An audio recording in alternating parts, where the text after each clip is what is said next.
মহারাজ, অনুমতি দিলে কিছু বলতাম। বলো বেগম, তোমার এই দুহুরিয়া এখানে কামটা কি? আমি তো লাফাই উঠছি। আমি পুরা রাজ্য আমের বিরসেই ফাতা ফাতা হরছি।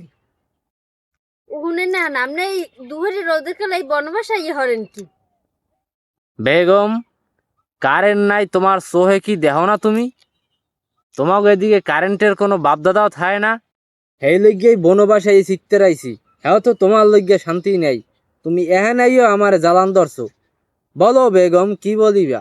মহারাজ, অনুমতি দিলে একটা কথা বলিতাম। বলো বেগম। আপনার তো আবার চরিত্র ভালো না। কোনটা আসলে এবার এই নেই বইতেন হেললে কি তো বিরসেল লাগে আমার এত।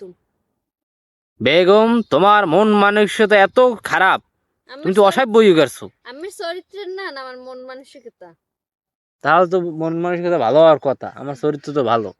ভালো না। আমার চরিত্র খারাপ কিতে? বলো তুমি বেগম, আমার চরিত্র এমন কি দেখলা? কে আপনার মন নাই?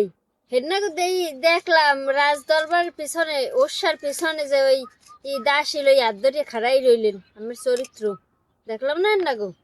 তুমি এত কিছু দেখতে যাও কেন রানী? মহারাজ এখন জিরার পান না আইছি। ওই ঘরে চাউল নেই ভাত রান্তার নেই চাউল এনে দেন। রানী, তুমি দুহারে এটার কোনো কথা কইলে? আমি এই বাজারে যাবো হাঁটতে হাঁটতে। কেন, সেনাপতি কোথায়? সেনাপতি যুদ্ধে যাই কি জানি খাইছে হ্যাঁ আগা হইছে। গেল বাথরুমে যায় আর আই।